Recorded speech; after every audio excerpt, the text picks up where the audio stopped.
Welcome back to the 3 a.m. tapes. Leave a comment about where you're watching this from. I started noticing things that were too small to argue with.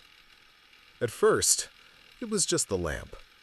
I'm meticulous about light, always have been. I turn things off when I leave a room, even if I'm stepping away for only a minute. One night, after brushing my teeth, I came back to the bedroom and found the bedside lamp switched off. I remember standing there, toothbrush still in my mouth, staring at the dark corner where the warm glow should have been. I told myself I must have done it without thinking. That explanation worked for a while. It had to. Then there were the shoes. I keep them lined up against the wall by the door, toes pointing outward.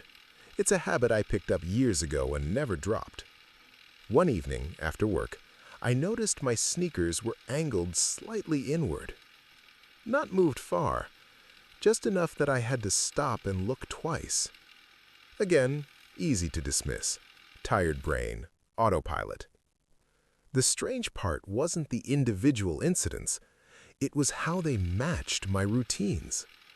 I wake up at 6:40 every morning. One day, my alarm didn't go off. I woke up anyway, heart racing at exactly 6:40. Later that evening, I found my phone plugged into the charger on the opposite side of the bed. I don't do that. I've never done that. The cable barely reaches. I started keeping quiet mental notes. Nothing written, nothing concrete, just awareness. Around that time, I began noticing reflections. Not people, not movement, just absence. The bathroom mirror sometimes looked wrong, like the steam patterns didn't match how long I'd been in the shower, like someone had wiped a small circle clean before I walked in. I blamed humidity, old building, bad ventilation. I stopped blaming myself after the kitchen chair. I always push it in. Always. One night, I came home late and found it pulled out just enough that I bumped into it in the dark. Hard enough to bruise my shin. I stood there longer than necessary, listening. The apartment was silent. Too silent. The kind of silence that feels arranged. That night, I locked my bedroom door for the first time since moving in. I slept poorly, and I dreamed of standing in my own hallway, watching myself leave for work. Once you start looking for patterns, they start looking back. I changed my routine, not drastically, just enough to feel like I was testing something. I started showering at night instead of the morning. I drank coffee in the living room instead of the kitchen.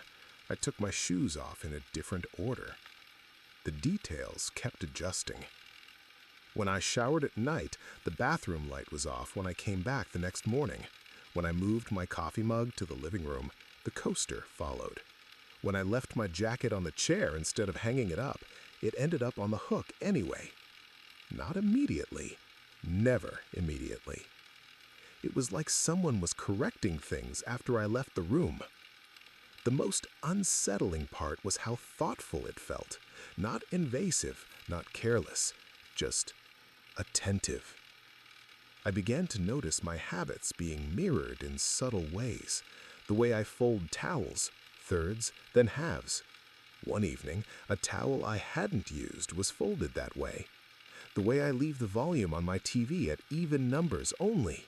I came home once to find it paused at volume 14.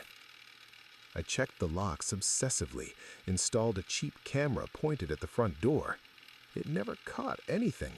No alerts, no movement, just me leaving, me returning. Still, things shifted. Food disappeared in quantities too small to track. 1 spoon less peanut butter, 1 fewer apple. I started marking levels with a pen.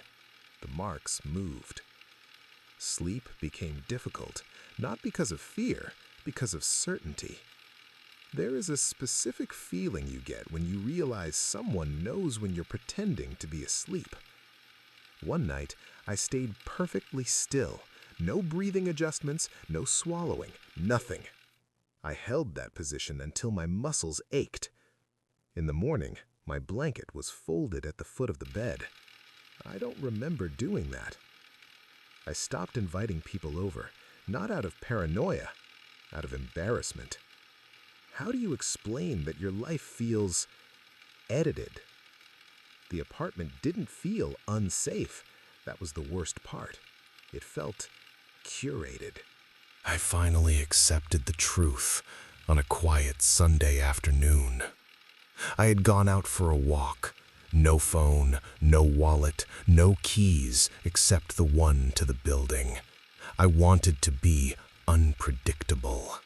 I stayed out longer than usual, took unfamiliar streets, doubled back for no reason. When I returned, nothing was out of place. At least, not at first. I sat on the couch and stared at the room, trying to feel relieved. That's when I noticed the notebook on the coffee table. Not mine, plain cover, no markings. Inside were lists, not schedules, not plans, observations. Prefers lights off in unused rooms. Pushes chair in unless distracted. Sleeps on left side unless anxious. Wakes before alarm when stressed. Page after page of it. Small things, intimate things, the kind you don't notice about yourself until someone else writes them down. The last page was blank except for a single line. Stopped checking behind doors. I sat there for a long time, notebook open, heart steady in a way that scared me more than panic would have. Because I realized something then. Nothing had been taken. Nothing had been broken. Nothing had been threatened. My privacy wasn't violated. It was understood. Whoever had been watching me wasn't learning anymore. They were confirming. That night, I didn't check the locks. I didn't turn off the lights. I went to bed exactly the way I always do.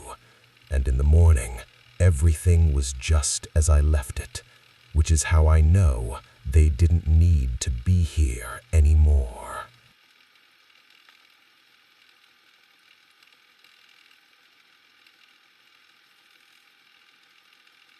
The first call came at 2:17 a.m., and I ignored it because I was still half awake and my phone was face down on the nightstand. I only noticed it in the morning when I checked the screen out of habit and saw a missed call from an unknown number. No voicemail, just a timestamp that made my stomach tighten slightly, the way it always does when something interrupts sleep. I forgot about it until the next night. 2:17 a.m. again. This time, the phone vibrated loudly enough to pull me out of a shallow dream. I stared at the glowing screen, the same unknown number blinking insistently. I considered letting it ring out, but something about the repetition bothered me.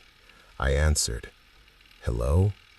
There was no reply. Just the faint sound of breathing, not heavy or panicked, slow, almost distracted, like someone holding a phone while doing something else. I waited, heart thudding louder than the sound on the line.